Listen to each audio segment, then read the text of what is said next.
Let's look at another example because these can really be different from problem to problem, and you need to get a good sense of how to set them up and what to do. So why don't you go ahead and see if you can create a probability model. Remember to start with defining what your random variable is. So say something like x equals blank. So I'm going to start with x equals the amount you win for different cards. It's really important that when you set up your x value, your variable, that you always tie it to some value, to some number. So it should always be a numeric value. So the first, of course, is if you draw a red card, you get nothing, and half the deck is made up of red cards. For spades, you win $5, and that's 1/4 of the deck. Next, if we draw a club, we get $10. But if that club is an ace of clubs, we get an extra $20. Now, I haven't filled anything in. I want to talk about this a little bit. You want to be careful because when we say club, we're going to say not ace. So don't try to say, oh, a club, and then you could win in both.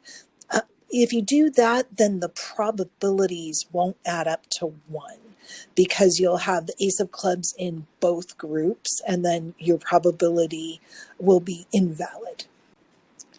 I went ahead and filled in the rest. So that means for that club, there's 13 cards in a suit.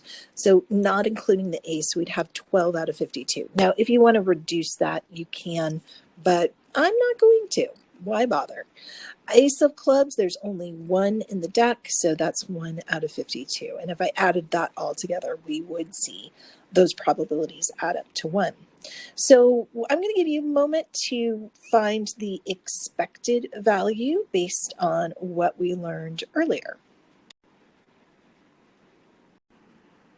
So hopefully you've got 4.134 or $4.13.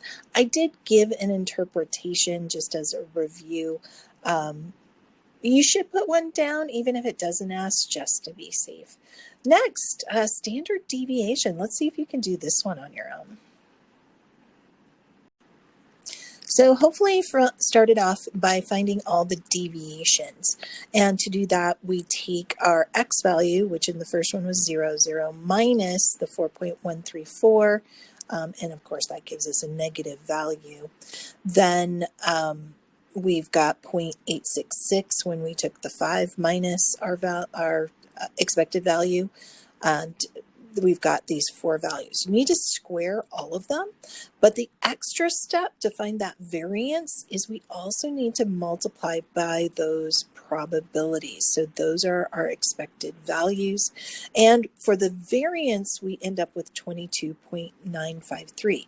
Common mistake a lot of students will make because we just forget is we stop there. We need to actually find the standard deviation, so there's one more step. And we've got 4.791, or that would be like $4.79, which once again, does that make sense? If our highest payout is $30 and our lowest, of course, is 0, yeah, that does make sense. So it could vary above or below that by about $4.79. Finally, we're going to look at an example of a continuous random variable where x takes on all the values in an interval, and it's an infinite amount. And we think about these as the probability under a density curve. So the probability any event is under that area of the curve. And the most famous curve, of course, is the normal distribution. And that's what we're going to use for this problem. So continuous random variables, we're really going to hit a little bit more in the next sections, but we're going to look at the beginning of this concept. How do we know this is continuous? Once again, a key is weights, because weights have a lot of possibilities. If we break those down to decimals, and we can get very accurate. So they aren't really differentiated like money is, or other things that we can measure. So this is actually just a normal problem, and we've seen problems like this before. So we've got the weights of 3-year-old females. I don't know why they just didn't say 3-year-old girls. Follow a normal distribution with a mean of 30.7 pounds, standard deviation of 3.6 pounds, randomly choosing one 3-year-old female and call her weight X. What's the probability that a randomly selected 3-year-old weighs at least, so that's greater than or equal to 30 pounds? Always want to sketch out your normal curve when you start this. It doesn't have to be pretty. Mine certainly is not.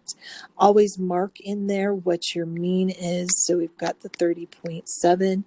And then I'm just going to note up here that my standard deviation is 3.6.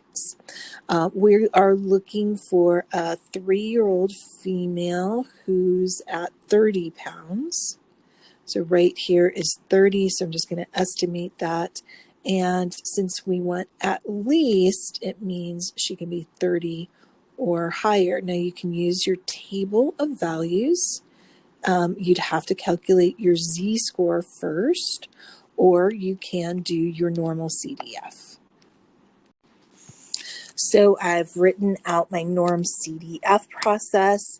My lower bound is 30, upper bound is infinity, or in my calculator, I'll just put a large value. Unless you have a CAS, you can actually put an infinity in a CAS calculator. 30.7 is my mean, and 3.6 is my standard deviation. So please make sure that you also make your notes for what all of those values are. So I found 0.577, and you always want to make sure you answer the question. Don't just give me a number. The question asks, what's the probability? So you want to wrap that up with a conclusion. There is a 57.7% probability that a randomly selected 3-year-old female weighs at least 30 pounds. So that's my conclusion. I wrapped it up, answered the question. But one thing I do want to mention right here, I'm going to start harping about this. Now that we're talking about probabilities, please don't use the word chance. It's probability, not chance. We want to use the statistically appropriate term.